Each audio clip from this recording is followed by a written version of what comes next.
In this video, we're going to learn how to build one of my bullet train grade crossings.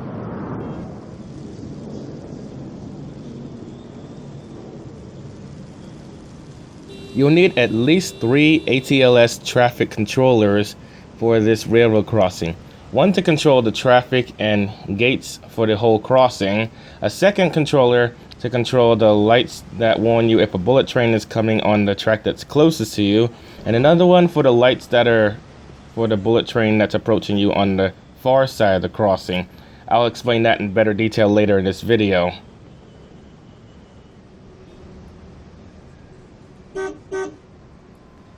I'm putting down 2 ATLS slaves. They're both going to be on the same channel, channel 2, which is the channel for the gates of this crossing. One is going to control the lights and gates, the other one is going to control the traffic. The reason I have 2 is to prevent the cars from driving through the gates as they're rising. I'm going to use the clear delay, set it to like 5 or 7 or something like that, so that they wait until the gates are up before driving through it, because to be honest, it's really annoying when they do that. It gets on my nerves so much. Another thing you can do with is you can have a start delay, which delays the time before the cars actually stop at the crossing. This is useful if the crossing has gates, and you can have them wait until the gates go down before they start stopping, which is pretty much how real people drive. I also use this delay on crossings without gates, so it looks like they're just ignoring the lights until the train gets there, which is what a lot of drivers do. So yeah, it's a good idea to have 2 slaves, one for the crossing and the other one for the traffic. By the way, it matters which way these traffic stoppers are facing if you're using a one-way street, because they actually have the ability to spawn cars, and if you're facing the wrong way, they're going to spawn cars in the wrong direction, and then they'll just keep crashing into each other. What I do to figure out if it's facing the right way is I put one of these 2-lane one-way streets on it, and then I rotate it so it's facing the same direction as the street that I'm about to attach it to make sure it's facing the correct way beforehand.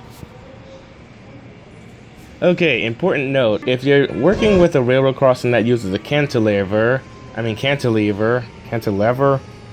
which is that large thing that goes over the road, you want to put that on the ground last, because for some reason, whenever you try to move something that's underneath it, the game assumes you're trying to move the cantilever first, no matter where you position the mouse. Even if you position the mouse directly underneath the cantilever, it's going to assume you want to move the cantilever instead.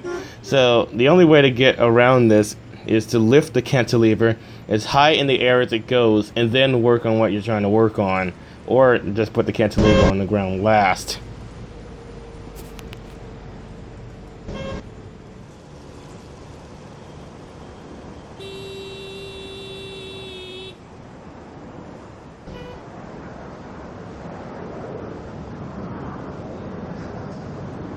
I'm now attaching the traffic slaves that have the start and clear delays to the traffic stoppers using an invisible track. Now I'm attaching the roads to them. I use something called the insert spline option, and I insert a spline on each side of the traffic stopper. Then I delete the section of road that's in between them. Then I simply move the road over to the traffic stopper and attach it.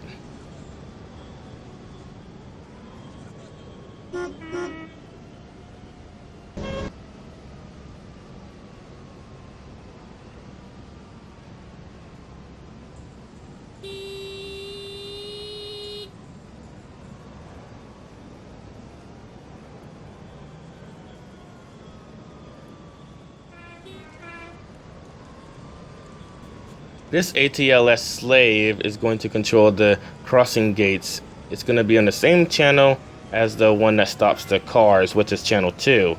Also, one thing I forgot to mention, when installing the controller and the slave, to put it on level crossing mode, which is a different setting than the regular traffic light intersection mode, you have to press the minus sign where it says route. It's going to ask you which route you're going to put it on, and you press the minus sign to put it on level crossing mode, and of course the plus sign to put it on a different route.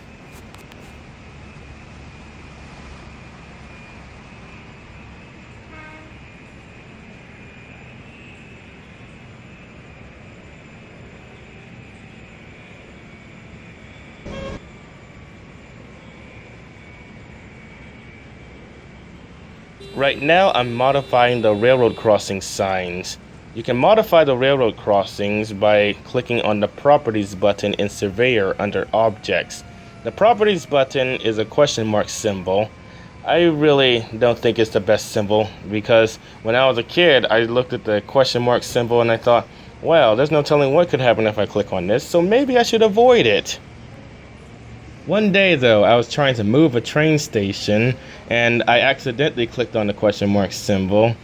And I clicked on the train station and a menu popped up giving me all these options of what I could do to the station. And I thought to myself, how'd I get to this menu?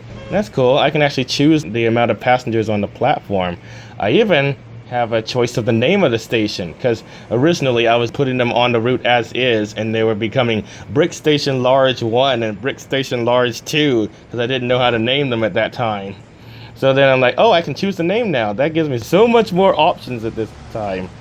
So I click on the check mark to get rid of the menu, and I'm trying to figure out how did I get to this menu in the first place. Then I realized the question mark is highlighted, and I say to myself, oh, so the question mark symbol lets you modify stuff. Who knew? I didn't, because question mark doesn't really say modify to me. It says, who knows? So when you click on the question mark symbol, the properties symbol in Surveyor, you click on the railroad crossing you want to modify, and if it allows you to modify it, this menu pops up. It has a lot of options that you can choose. The first option is interval for flashers. This lets you choose how fast the lights flash. The sound effect will play every time the lights flash, so if you change the sound effect, you want to make sure the sound effect is long enough and short enough to match the interval of the flashers. The second option is phase to start flashers. This basically tells the game which light is going to turn on first when the crossing first activates. You can choose between the left light or the right light. One thing I would like to see is an option that allows you to choose both lights to come on at first, because I've actually seen that happen at some crossings. Third option is gate delay. This, as its name implies, chooses how long between the time the crossing activates and the gates actually start to lower. I usually choose somewhere between 7 and 10 seconds, but that's my personal preference. The next setting is bell mode. If you have it set at 0, it means the bell won't make a sound at all.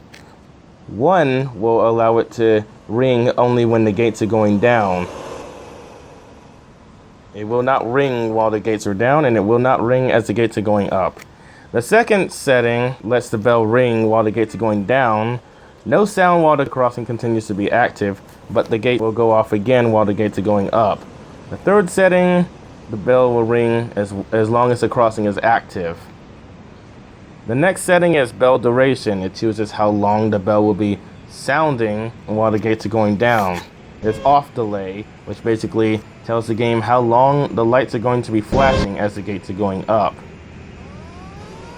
I usually use somewhere between 7 and 10 seconds.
The reason I'm using two sets of lights is because on some Japanese railroad crossings, they have multiple sets of lights, each one telling you whether or not a train is coming on a specific track.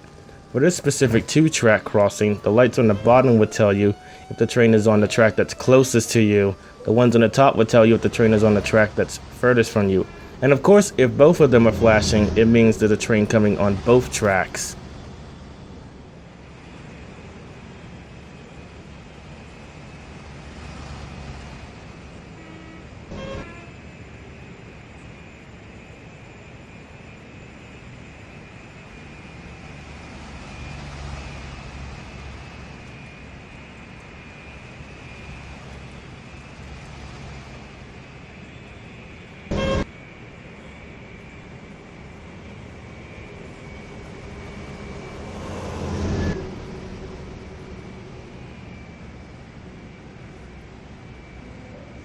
One thing I like about the script in these railroad crossings is it's way more simple. You don't have to attach a traffic slave to it. All you need to do is set the channel and it'll turn on as soon as the train touches the trigger, which removes a whole step in setting it up. In addition to that, you have other settings. You have audible warning type, which is the type of bell that you're going to hear in the crossing. You have two options. One is warble, which is an electronic chime, and the other one is bell, which is basically just a mechanical bell. And speaking of that, I actually made a bunch of sound effects for these railroad crossings. I'll put a link to it in the description. I also made lots of sound effects for the American railroad crossings too, which I also put a link to. The warning configuration tells the crossing how long the bell should be ringing while the crossing turns on. One setting is continuous, which means it'll ring until the crossing turns off. Another one is single barrier, which will make it ring until the gates go down. And the other one is double barrier, which delays how long the gates will stay in the air until they start going down.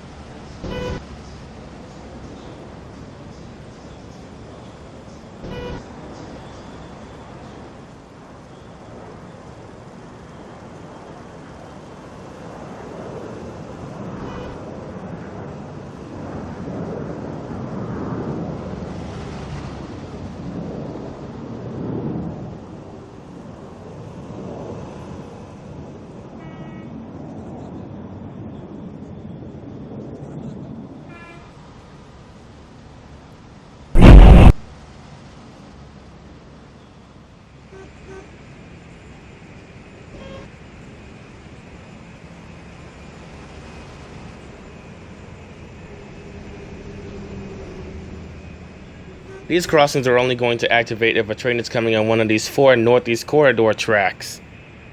The purpose for these is someone is in the middle of this crossing when it activates. I don't want them to try to go all the way across and risk getting hit by a train that's on the far side of the crossing. I want them to stop before they get to that point. And that's where these gates come in. They're going to stop them before they get to these far tracks.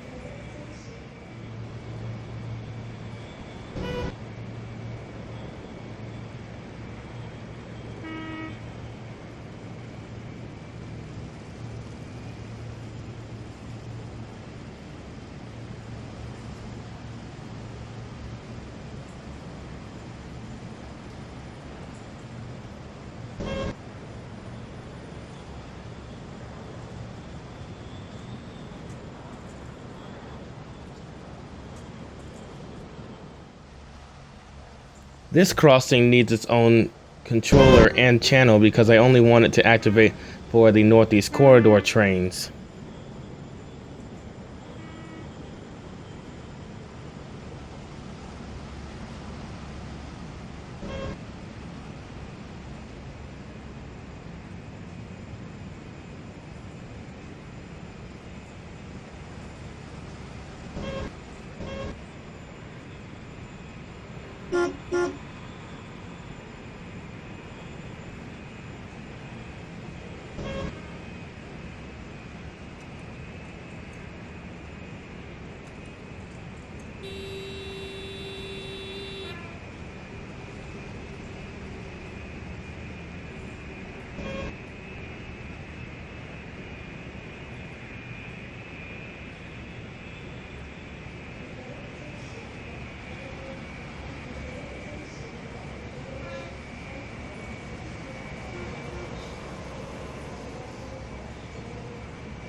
An important note about the bullet train grade crossing: whatever you do on one side of the crossing, the opposite has to be done on the other side.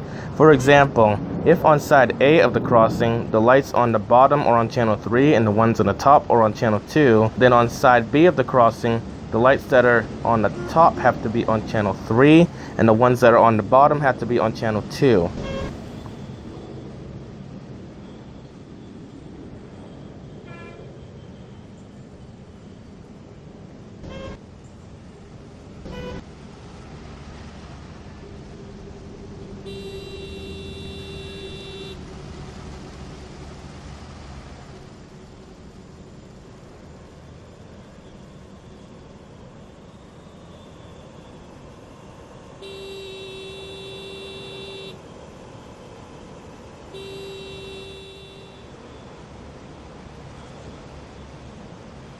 These tracks are for the Washington, D.C. Metro.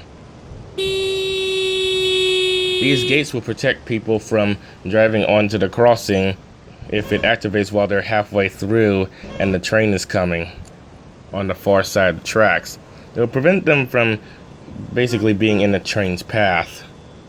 In case you're worried about the cars getting stuck in the middle of the crossing, rest assured that the gates on the far side won't go down until after the gates on the near side of the crossing go down.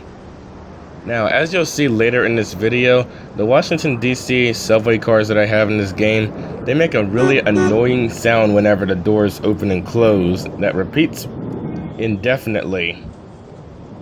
Another issue I've had with these subway cars is you can hear the sound of their doors opening from like 5,000 feet away, which is really annoying. So I'm actually thinking of replacing them with freight trains.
It is now time to control the crossings with the ATLS triggers.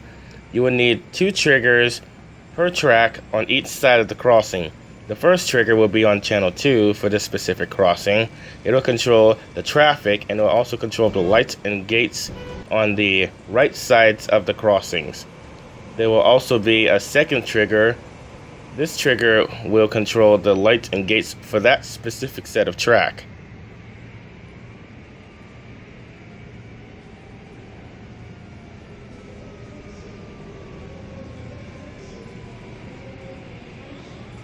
These 2 triggers turn the crossing off. These have to be placed where the last axle of the last car is going to be when the gates go up.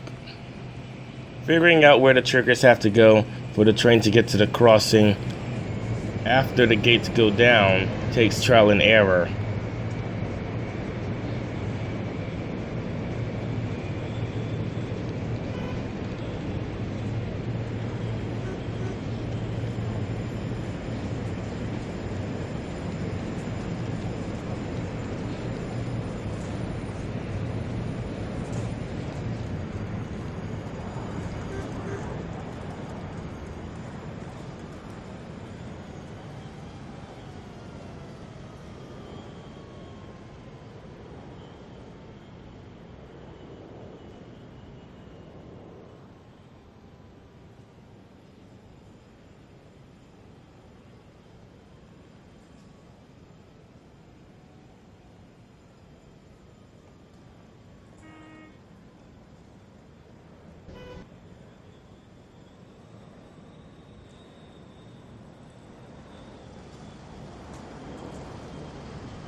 To figure out which channel the ATLS triggers have to be on for the bullet train crossings, use the Properties menu in Options and click on the lights that are on the bottom. The tracks that are closest to that light, the trigger has to be on that channel. The same thing goes for the other side of the crossing.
With the crossing complete, it is now time to get the trains to blow their horns added.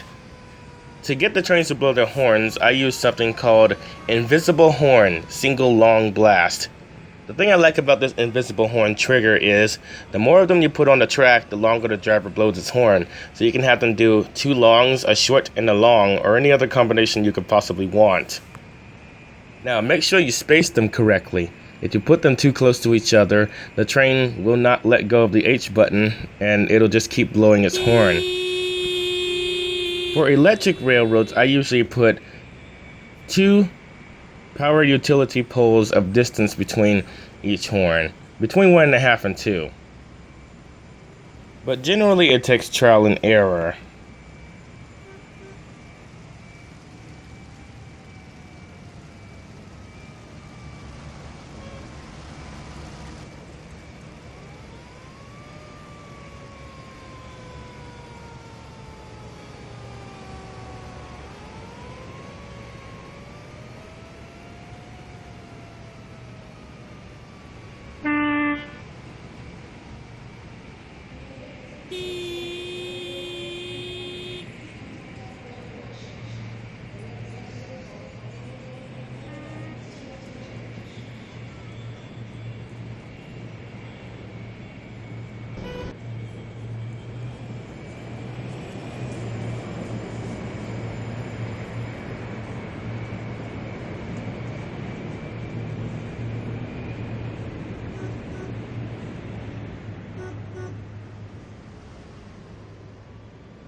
Since we're here, I might as well tell you how to fix the repeating sound glitch on this game. To do that, you have to open the config file text. Where the door open and door close sounds are located, it's going to be a sound container called sound script. And in that, it's going to have something called repeat delay. Set the numbers to 2, and that'll fix the problem. I have no idea why, it just works. I'll show you what I mean.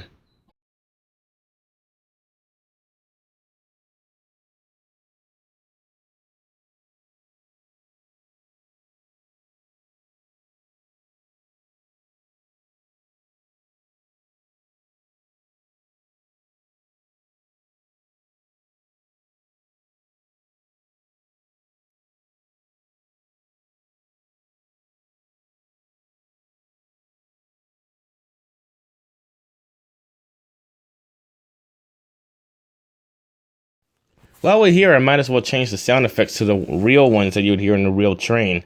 I'll show you a little bit of how to do that as well.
Step back to allow customers to when they please use the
It's